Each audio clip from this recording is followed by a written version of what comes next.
అక్కడ బాధితులు వస్తున్నారు కదా. సో ఈ అంటే జగన్ కిలాడీలు అనే లిస్టులో ఆయన కూడా చేరాడు. చాలామంది ఉన్నారు, చాలా రకాల స్కామ్లు ఉన్నాయి.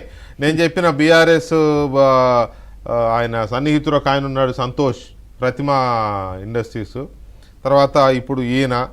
సో ఈ పరిస్థితుల్లో బొల్ల బ్రహ్మనాయుడు దాని మీద మీరేం చెప్తారు విశ్లేషణ?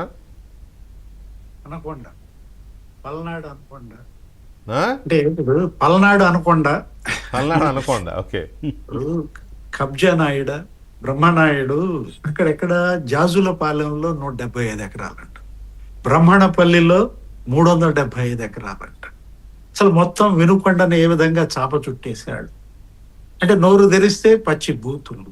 ఇప్పుడు పరారీ ఏది అసలు? ఇది వైఎస్ఆర్సిపిలో పి అంటే పార్టీయా పరారీయా? అది ఒక పరారీ కాంగ్రెస్ గా మారిందండి. అది జగన్మోహన్ రెడ్డి ఓడిపోయిన దగ్గర నుంచి ఆ పిన్నెల్లి బ్రదర్స్ తో బిగినైంది పరారీ రేసు. ఇప్పుడు ఇది బొల్లా బ్రహ్మనాయుడు పరారీ దాకా మీరు చూస్తే ఎంతమంది పరారీ అండి? చెవిరెడ్డి పరారీయే, పరారవుతుంటేనే పట్టుకొచ్చారు. ఎక్కడ అది కొలంబోనో ఎక్కడికో పోవాలి. చాలా మందిని ఎయిర్పోర్ట్ లో పారిపోతేనే పట్టుకున్నారు చాలా మందిని.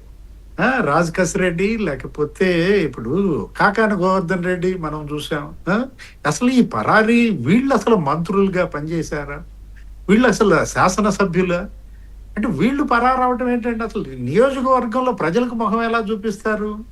ఇప్పుడు మీరు ఎదుర్కోవాలి, ధైర్యంగా నిలబడాలి. నువ్వు తప్పు చేయకపోతే పరారయ్యావంటేనే అర్థమైపోతుంది కదా అక్కడే అతని యొక్క తప్పులు. ఇవాళ అసలు నకిలీ జీవోలు సృష్టించడం ఏంటి?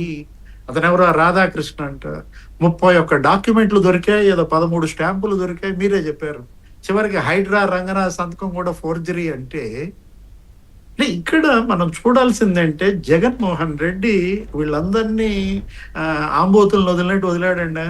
ఏది రాష్ట్రం మీదకి మొత్తం అసలు కుళ్ళబొడిచారు, కుమ్మేశారు. ఏది భూములు కానీ, లేకపోతే మద్యం కానీ, లేకపోతే అసలు అందినంత ఏదైనా మింగేశారు. నేను అంటోంది అదే. ఏది ఆ బాక్సులే అన్నారు చూసారా మీరు, అట్టపెట్టెలు. ఒక్కో అట్టపెట్టెలో 25 లక్షలు అంట. దాంట్లో నుంచి ఒక కట్ట జారితే చాలు కదా. ఒక్కొక్క పెట్టెలో ఒక్కొక్క కట్ట తీసినా కానీ కేఎన్ఆర్ ఏముంది? ఇప్పుడు మాల్స్ పెట్టుకోవచ్చు, పెట్రోల్ బంకులు పెట్టుకోవచ్చు, ఏదైనా పెట్టుకోవచ్చు. ఇక్కడ ఏంటంటే ఇందాక మీరు జడ్జి గారితో కూడా మాట్లాడారు, చాలా బాధేస్తుంది, చాలా ఆవేదన కలుగుతుంది. ఇండియన్ జ్యుడిషియరీ సిస్టమ్, భారత న్యాయ వ్యవస్థ అదేదో మహాభారతంలోనో ఎక్కడో చూస్తాం. ఏంటది? వస్త్రాపహరణమా అంటే ఇప్పుడు అదేదో ద్రౌపది వస్త్రాపహరణం. అంటే 136 డిశ్చార్జ్ పిటిషన్లు అంటే 136 ఒలువలు ఊడ్చినట్ట. ఎంత దురదృష్టం అండి. అసలు చెరబట్టారు. ఏది నిజం చెప్పాలంటే భూమిని చెరపట్టారు, పంచభూతాలను చెరపట్టారు, చివరికి న్యాయ వ్యవస్థనే చెరపడుతున్నటువంటి వీళ్ళని ఏ కీచుకులు అనాలి, లేకపోతే ఏ జరాసంధులు అనాలి? అతను ఎవరు అసలు? దుశ్శాసనుడా? అంటే వాళ్ళందరూ చాలరండి. అసలు వీళ్ళ ముందు జగన్మోహన్ రెడ్డి డబ్బుతో కొడుతున్నారు. వెంకటకృష్ణ గారు ఎవరినైనా డబ్బుతో కొడతాడంతే. అతను ఆడుతోంది పబ్జీ కాదు, డబ్జీ అనమాట.